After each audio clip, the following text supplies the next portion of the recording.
নমস্কার নমস্কার নমস্কার, যে যেখানে আছেন আশা করি ভালো আছেন, সুস্থ আছেন। জীবন নদী ব্লগ নিয়ে আপনাদের অরুণিমা এসে গেছি আপনাদের সামনে, নতুন আরেকটা ব্লগ।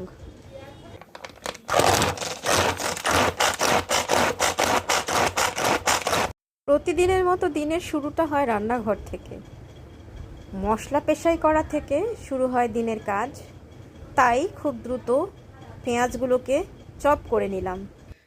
নমস্কার, আমি আপনাদের অরুণিমা। জীবন নদী ব্লগ নিয়ে আমি চলে এসেছি।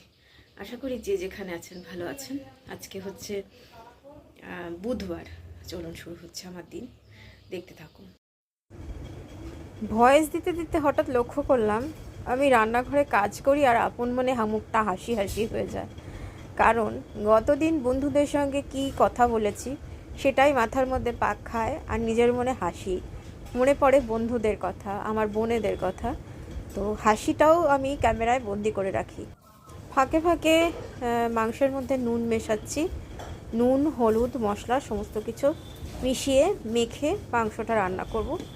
যেরকম ঘরোয়া মাংস রান্না হয় সেভাবেই রান্না করছি। রান্না করতে করতে দিন এগিয়ে যায়, সময় এগিয়ে যায়।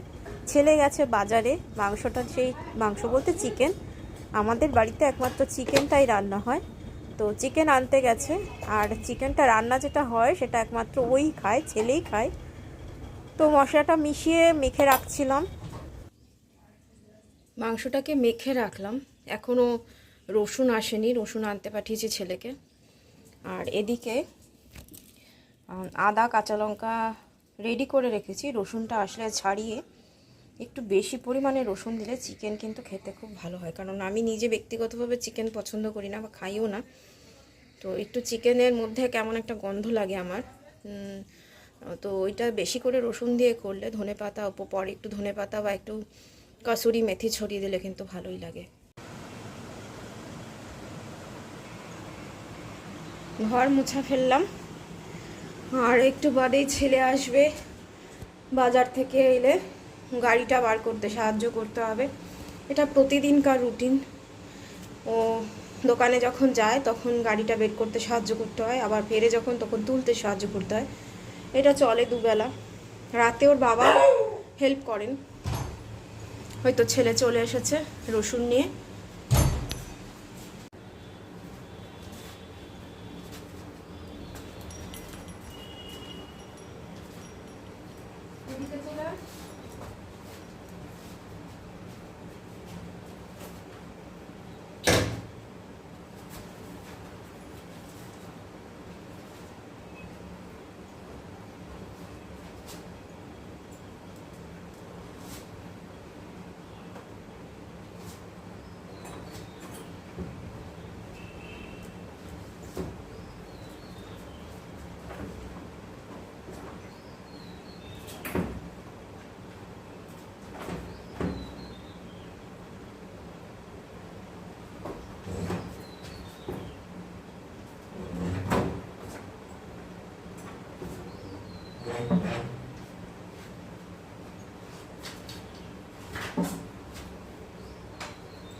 হ্যাঁ এসো, সাবধানে যাও, বেশি জোরে গাড়ি চালাবে না। দুটোর সময় চলে আসবি তো? দুটোয় আসবি? আচ্ছা। কাবা বেরোনোর রাস্তাটা এতটাই সংকীর্ণ যে প্রতিদিন গাড়িটা নিয়ে বেশ রীতিমতো যুদ্ধ করতে হয়। আর রাস্তাটা হয়ে গেছে আমাদের উঠোনের থেকে উঁচু, গাড়ি ছায়া ঢাল সেভাবে নেই। মিস্ত্রি ডেকে করাতে হবে কাজগুলো, দেখা যাক কবে হয়।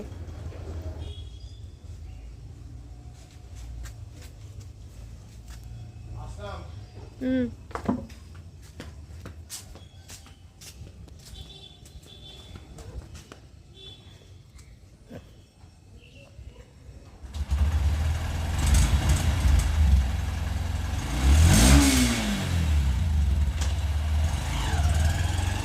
দুটো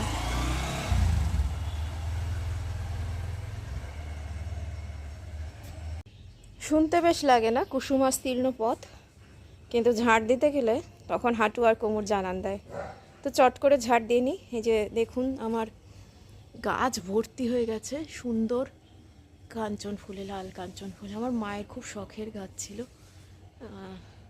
তো যত কষ্টই হোক আমারও ভীষণ প্রিয়। আরেকটা আছে দেবকাঞ্চন, সেই দেবকাঞ্চনের গাছটা আমি এখানে লাগিয়েছি। দেখুন এটা দেবকাঞ্চন, মানে দেবকাঞ্চন মানে আমি ঠিক মানে যেটা বলছি সেটা আপনারা বুঝতে পারছেন কিনা জানি না। একটা বাসন্তী রঙের কাঞ্চন ফুল হয়, এখানেও এটা হচ্ছে গোলাপি কাঞ্চন, একদম গোলাপি রঙের হবে। এই দেখুন উচ্ছে গাছ উঠেছে। তেলটা গরম হয়ে গেছে, মাংসটা দিয়ে দিচ্ছি।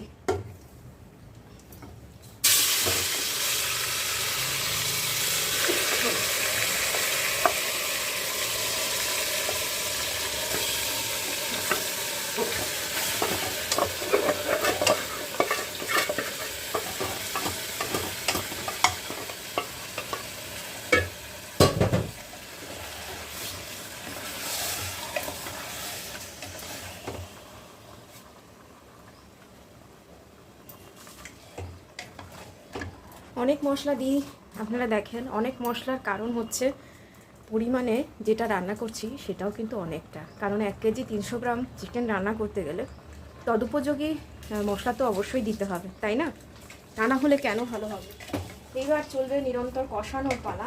প্রেশার কুকারের আমি কষিয়ে মাংসটা রান্না করি। তো চলুক। আর এইদিকে ভাতটা 1 ফুট দিয়ে বন্ধ করে রাখা আছে, ওটা অমনিই হয়ে যাবে।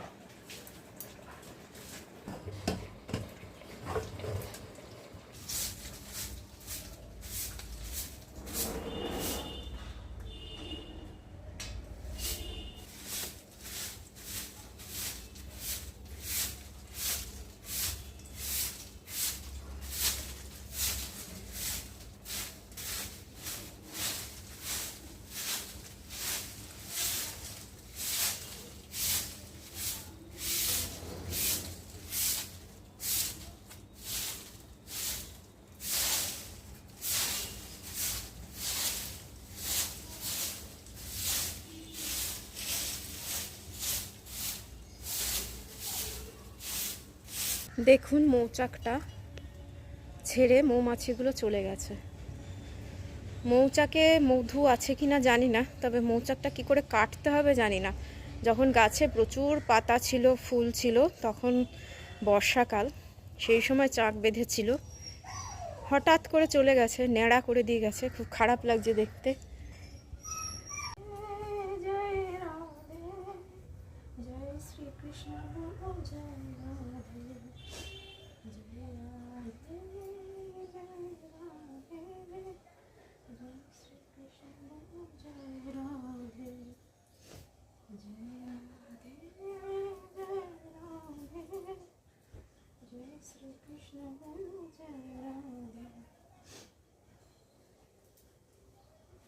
আমাদের ছোটবেলায় দেখেছি শীতকাল শেষ হয়ে গেলে লেপ কাঁথা এগুলোকে বেশ গোল্লা মতো পাকিয়ে দড়ি দিয়ে বেঁধে, নারকোলের দড়ি দিয়ে বেঁধে উপরের সিলিংয়ের সঙ্গে টাঙিয়ে রাখা হতো, যাতে ইঁদুর টিঁদুর না নষ্ট করতে পারে।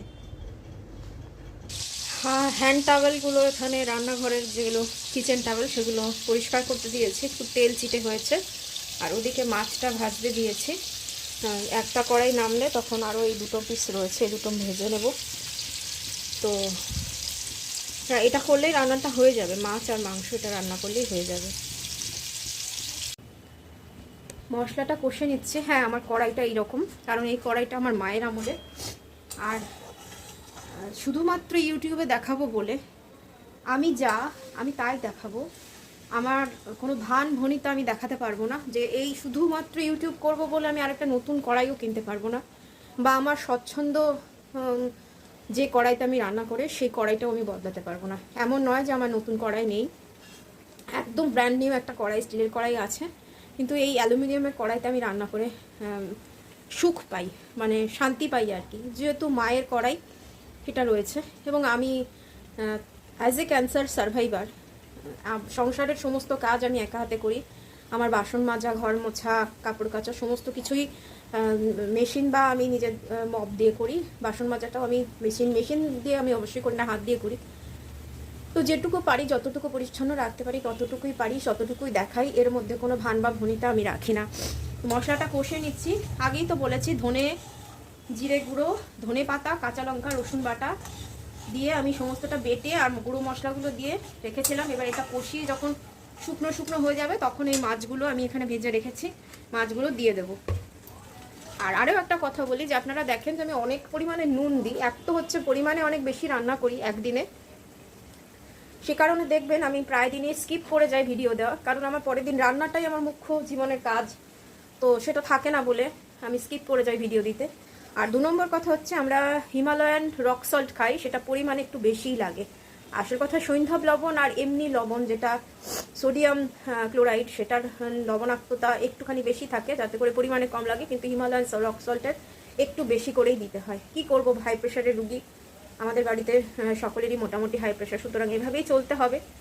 ও হ্যাঁ, রান্নাটা কিন্তু এই যে যদি একটু ফ্রিজে মাছ বেশি দিন থাকে তাহলে কিন্তু আমি সর্ষের তেলেই রান্না করি, আর এভাবেই রান্না করে আমি দেখেছি যে গন্ধটা কিন্তু অনেক কম লাগে।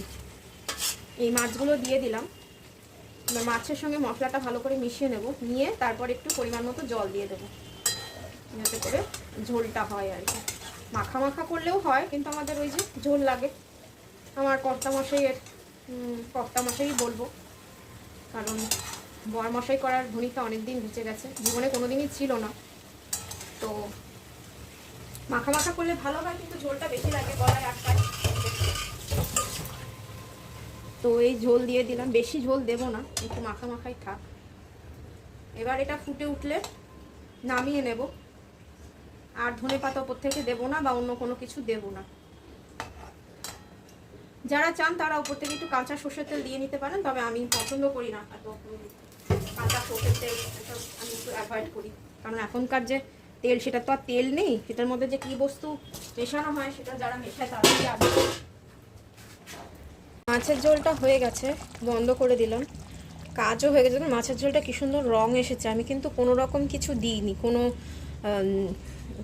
গিয়ে কী যেন ওটা কাশ্মীরি রেড চিলি ওসব কিছু দিইনি। আর এই দেখুন চিরুনি দুটো কালকে মাথায় কালার করেছিলাম, সেই জন্য নোংরা হয়েছে, পরিষ্কার করব আর এখানে ফোটাতে দেব। চিকেন রান্না হয়ে গেছে, এই যে বেড়ে দেখেছি, এখানে কালারটা বোঝা যাচ্ছে। যাই ময়লা এসে বালতি নিতে এসছে, বালতিটা দিয়ে আসে। মাছের ঝোলটা এইরকম দেখতে হয়েছে, স্টিল ছবি দিলাম কারণ ভিডিও ক্লিপিংসগুলো দেখলাম ওঠেনি। তো বেড়ে দেখেছি মাছটা এরকম সুন্দর হয়েছে, খেতেও খুব সুন্দর হয়েছে। যখন ভয়েস দিচ্ছি তখন খাওয়া হয়ে গেছে। আজকের মতো এই পর্যন্তই, চিরুনিটাও পরিষ্কার হয়ে গেছে। আসবো আগামীকাল, টাটা।